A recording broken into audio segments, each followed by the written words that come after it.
ሰላም ሰላም ቤተሰብ እንዴት ናችሁ? ዛሬም በሌላ ቪዲዮ ተመልሰን መጥተናል። በዛሬው ቪዲዮአችን ደግሞ ስለ ቲን ነምበር እንወያያለን ማለት ነው እና ለሪሚዲያል ተማሪዎችና ለፍሬሽማን ተማሪዎች ቲን ነምበር ማውጣት ግዴታ ነው ወይ ትሉኛላችሁ በብዛት እና ዛሬ በሱ ላይ እንወያያለን ማለት ነው። የሱን መልስ ሰጣችኋለሁ እና ይሄን ቪዲዮ ከመጀመራችሁ በፊት ላይክ እና ሰብስክራይብ ማድረጋችሁን አትርሱ። በተለይ ላይክ ስታደርጉ ለሌሎች ተማሪዎች ጋር እንዲዳረስ ያደርጋል። እናንተ በጣም ቀላል ነገር ስለሆነ ላይክ እና ሰብስክራይብ አድርጉ።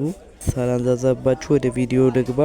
ብዙ ተማሪዎች ፍሬሽማን እና የሪሚዲያል ተማሪዎች ቲን ነምበር ያስፈልገናል ወይ ግዴታ ነው ወይ ያላችሁ ትጠይቁኛላችሁ። እስካሁን ድረስ ብዙ ዩኒቨርሲቲዎች አናውንስ አድርገዋሉ፣ ግን ስለ ቲን ነምበር ምንም አይነት መረጃ አላወጡም ማለት ነው። እና ዛሬ የሪሚዲያል ተማሪዎችና የፍሬሽማን ተማሪዎች ቲን ነምበር ማውጣት ግዴታ ነው ወይ ግዴታ አይደለም ብላችሁ በጣም ትጠይቁኛላችሁ። እና ስለሱ ምንም አይነት መረጃ አላወጣም ትምህርት ሚኒስቴር። እስካሁን ብዙ ዩኒቨርሲቲ ውስጥ አናውንስ አድርገዋሉ፣ ግን ቲን ነምበር ሚል አላካተቱም። ነምበር ካወጣን በኋላ ግብር እንከፍላለን ወይ ብላችሁ ትጠይቃላችሁ። ቲን ነምበር ግብር አያስከፍላችሁም፣ ምክንያቱም ፍቃድ አይደለም ያወጣችሁ ቲን ነምበር ነው። ያው አያስከፍላችሁም ማለት ነው።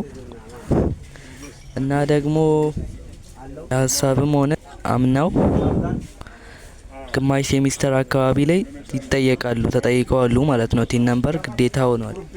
ስለዚህ አሁን በተጠየቁም ብታወጡ ለእናንተ ይመከራል ማለት ነው።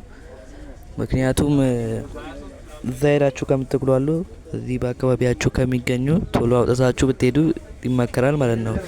ግማሽ ሴሚስተር ሊያወጡ ተብላችሁ ከምትጨናነቁ እዛ ማለት ነው ተማሪ ይባዝባችኋል። ስለዚህ አሁኑ ነው አውጥታችሁ ብትሄዱ ይመከራል። እና በዚህ ቪዲዮ ከተማራችሁ ላይክ እና ሰብስክራይብ አድርጉ።